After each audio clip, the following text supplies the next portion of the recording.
പ്രശാന്തിന്റെ മസ്തിഷ്ക മരണം സിനിമ കണ്ട് എനിക്ക് നന്നായിട്ട് ഇഷ്ടപ്പെട്ടു. ഒരു ഫ്യൂച്ചറിസ്റ്റിക് സൈഫൈ വൈബിലുള്ള ഒരു സൈബർ പങ്ക് തീമിലുള്ള ഒരു കിടിലൻ എക്സ്പെരിമെന്റൽ മൂവി. പക്ഷെ ഇത് എല്ലാവർക്കും ഇഷ്ടപ്പെടുന്ന, എല്ലാവർക്കും പറ്റുന്നൊരു പടമല്ല. പ്രശാന്തിന്റെ മുൻ ചിത്രങ്ങളൊക്കെ കണ്ടിട്ടുള്ളവർക്ക് ഇഷ്ടപ്പെടാൻ പറ്റുന്ന അതേ ഒരു പാറ്റേണിൽ തന്നെയുള്ള ഒരു പടമാണിത്. ഇപ്പോ സംഭവ വിവരണം, നാലര സംഘം, അതുപോലെ പുരുഷപ്രേതം ഒക്കെ ഇഷ്ടപ്പെട്ട ആൾക്കാരാണെങ്കിൽ നിങ്ങൾക്ക് ഉറപ്പായിട്ടും ഇഷ്ടപ്പെടുന്ന ഒരു പടമാണിത്. അതുപോലെ ഇതിന്റെ പ്രൊഡ്യൂസർ നമ്മുടെ ഗഗനചാരിയൊക്കെ ചെയ്ത പ്രൊഡ്യൂസർ തന്നെയാണ്.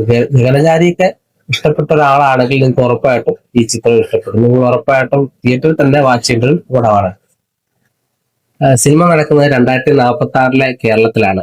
ഇപ്പോഴത്തെ കേരളം അല്ല, ഒരു ഫ്യൂച്ചറിസ്റ്റിക് ആയിട്ടുള്ള ഒരു കേരളത്തിലാണ്.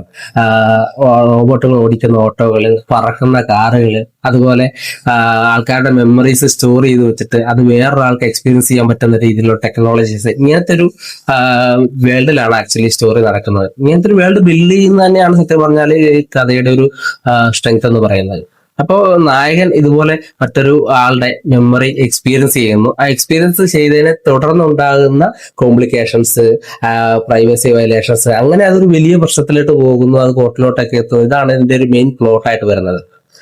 ഇപ്പൊ ഈ സിനിമ പല ഹോളിവുഡ് സിനിമയിൽ നിന്ന് ഇൻസ്പയർഡ് ആണ് എന്ന് നമുക്ക് സിനിമയിൽ തന്നെ കാണാൻ പറ്റും. ഇപ്പൊ നമ്മുടെ ബ്ലേഡ് റണ്ണർ പോലത്തെ ഒരു നിയോൺ പങ്ക് ടോണാണ് പിടിച്ചേക്കുന്നത്. അതുപോലെ മൈനോറിറ്റി റിപ്പോർട്ടിലെ പോലെ ഒരു ഇൻവെസ്റ്റിഗേഷൻ ടോൺ ഉണ്ട് സിനിമയിൽ. അങ്ങനെ മൊത്തത്തില് ഒരു ഹോളിവുഡ് ടച്ച് ഉണ്ട്. എന്നാൽ ഹോളിവുഡിൽ നിന്ന് അതേപോലെ കോപ്പി ചെയ്ത് വെച്ചിരിക്കുകയല്ല, മറിച്ച് ഇവിടെ കേരളത്തിലെ ഈ ഒരു കോണ്ടെക്സ്റ്റിലേക്ക് അഡാപ്റ്റ് ചെയ്തിട്ട് ഇവിടുത്തെ ഒരു പൊളിറ്റിക്കൽ സറ്റയറും ഹ്യൂമറും ഒക്കെ മിക്സ് ചെയ്തിട്ടുള്ള ഒരു പരിപാടിയാണ് ചെയ്തേക്കുന്നത്. അതുകൊണ്ട് തന്നെ ഇത് നന്നായിട്ട് എടുത്തു വെച്ചിട്ടുണ്ട്.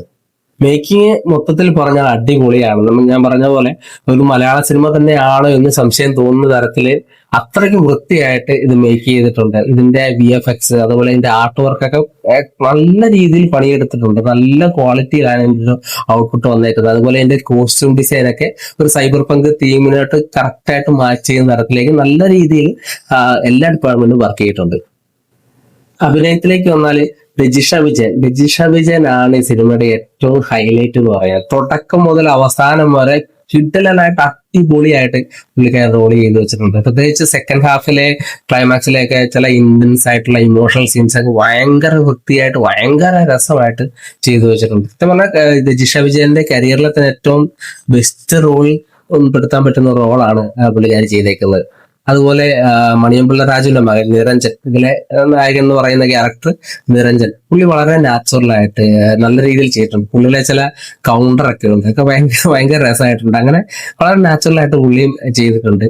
പിന്നെ നമ്മുടെ കൺവിൻസിങ് സ്റ്റാർ ഉണ്ട് സിനിമയിൽ. പുള്ളി ത്രൂ ഔട്ട് ഒരു കോമഡി ക്യാരക്ടറായിട്ടാണ് ചെയ്തിരിക്കുന്നത്. പുള്ളി അത് വെറുപ്പിക്കാതെ വളരെ വൃത്തിയായിട്ട് നല്ല രീതിയിലുള്ള കോമഡിയൊക്കെ പറഞ്ഞ് ചെയ്തിട്ടുണ്ട്. അതുപോലെ ജഗദീഷ് ഉണ്ട്, ദിവ്യപ്രഭയുണ്ട്, നന്ദു ഉണ്ട്. അങ്ങനെ ഇതിൽ വരുന്ന എല്ലാ ക്യാരക്ടേഴ്സും ഭയങ്കര വൃത്തിയായിട്ട്, പ്രത്യേകിച്ച് ഈ കോർട്ടിലെ സീനിനകത്തൊക്കെ ജഗദീഷും അതുപോലെ അതിനകത്ത് വരുന്ന ജഡ്ജൊക്കെ ചെയ്യുന്ന കുറെ സാധനങ്ങളുണ്ട്. അതൊക്കെ ഭയങ്കര രസമായിട്ടുണ്ട്. അതുപോലെ ഇതിന്റെ മ്യൂസിക് ആൻഡ് സൗണ്ട് ഡിസൈൻ, ഇതിന്റെ ബാക്ക്ഗ്രൗണ്ട് മ്യൂസിക് ഒക്കെ സത്യം പറഞ്ഞാൽ വളരെ നല്ല രീതിയിൽ ഇപ്പൊ അതിന്റെ ഫ്യൂച്ചറിസ്റ്റിക് വൈബുമായിട്ടൊക്കെ മാച്ച് ചെയ്യുന്ന തരത്തിലാണ് അതിന്റെ ബാക്ക്ഗ്രൗണ്ട് മ്യൂസിക് ഒക്കെ. അപ്പൊ വളരെ നന്നായിട്ട് ചെയ്തിട്ടുണ്ട്. അതുപോലെ പാട്ടുകളുടെയൊക്കെ പ്ലേസ്മെന്റ് വളരെ കൃത്യമായിട്ട്, ഓവറായിട്ട് അങ്ങ് പ്ലേസ് ചെയ്ത് കൃത്യമായിട്ട് നല്ല രീതിയിലുള്ള പാട്ടുകൾ കൃത്യമായിട്ട് പ്ലേസ് ചെയ്തിട്ടുണ്ട്. അതുപോലെ ഇതിനകത്ത് കവിത അവതരിപ്പിക്കുന്ന ഒരു സീനുണ്ട്. അത് ഭയങ്കര രസമാണ്. കവിത പാടുന്ന ഒരു സീൻ ഭയങ്കര രസം. എനിക്ക് പേഴ്സണലി ഭയങ്കരമായിട്ട് ഇഷ്ടപ്പെട്ട ഒരു സീനാണ്. അതുപോലെ എനിക്ക് സത്യം പറഞ്ഞാൽ എനിക്ക് ഫസ്റ്റ് ഹാഫിനേക്കാളും കൂടുതൽ ഇഷ്ടപ്പെട്ട സെക്കൻഡ് ഹാഫാണ്. ഇപ്പൊ ഒത്തിരി ആൾക്കാർ ഇപ്പൊ ഉണ്ണി ബ്ലോഗൊക്കെ പറയുന്നു ഉണ്ണി ബ്ലോഗിന് ഫസ്റ്റ് ഹാഫാണ് സെക്കൻഡ് ഹാഫിനേക്കാളും ഇഷ്ടപ്പെട്ടതെന്ന് പറയുന്നുണ്ട്. പക്ഷെ എനിക്ക് പേഴ്സണലി എനിക്ക് സെക്കൻഡ് ഹാഫാണ് കുറച്ചുകൂടി ഇഷ്ടപ്പെട്ടത്. കാരണം അതിനകത്ത് കുറച്ചുകൂടി ഇന്റൻസ് ആയിട്ടുള്ള ഇമോഷൻസും സീൻസും കാര്യങ്ങളൊക്കെ ഉണ്ട്. അപ്പൊ അതുകൊണ്ട് എനിക്ക് പേഴ്സണലി സെക്കൻഡ് ഹാഫാണ് കൂടുതൽ ഇഷ്ടപ്പെട്ടത്. ടോട്ടലി ഓവറോൾ പടം എന്ന് പറയുന്നത് ഫാസ്റ്റ് ബേസ്ഡ് ആയിട്ടുള്ള ബോർ ചെയ്യാത്ത തരത്തിലുള്ള നല്ലൊരു ഡെയറിംഗ് ആയിട്ടുള്ള എക്സ്പെരിമെന്റൽ മൂവിയാണ്.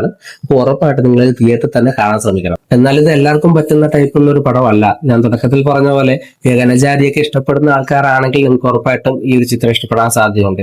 അതുപോലെ ഇപ്പൊ പെല്ലിശ്ശേരിയുടെ ഡബിൾ ബാറിലൊക്കെ ഇഷ്ടപ്പെടുന്ന ആൾക്കാരാണ് നിങ്ങളെങ്കിൽ ഉറപ്പായിട്ടും നിങ്ങൾക്ക് ഈ ഒരു എക്സ്പെരിമെന്റൽ പടം ഇഷ്ടപ്പെടാൻ സാധ്യതയുണ്ട്. അപ്പൊ നിങ്ങൾ ഉറപ്പായിട്ടും ഇങ്ങനത്തെ ഉള്ള പടങ്ങൾ ഇഷ്ടപ്പെടുന്നവരാണെങ്കിൽ നിങ്ങൾ ഉറപ്പായിട്ടും തിയേറ്ററിൽ തന്നെ ഈ ഒരു മൂവി ട്രൈ ചെയ്യുക. കണ്ടവർ നിങ്ങളുടെ ഒരു അഭിപ്രായം കമന്റ് ചെയ്യുക. അതുപോലെ വീഡിയോ ഇഷ്ടപ്പെട്ടെങ്കിൽ നിങ്ങൾ ഈ വീഡിയോ ലൈക്ക് ചെയ്യുക, ഷെയർ ചെയ്യുക, പറ്റുമെങ്കിൽ ഒന്ന് സബ്സ്ക്രൈബ് ചെയ്യുക. അപ്പൊ ഓക്കെ, അടുത്ത വീഡിയോയിൽ കാണാം.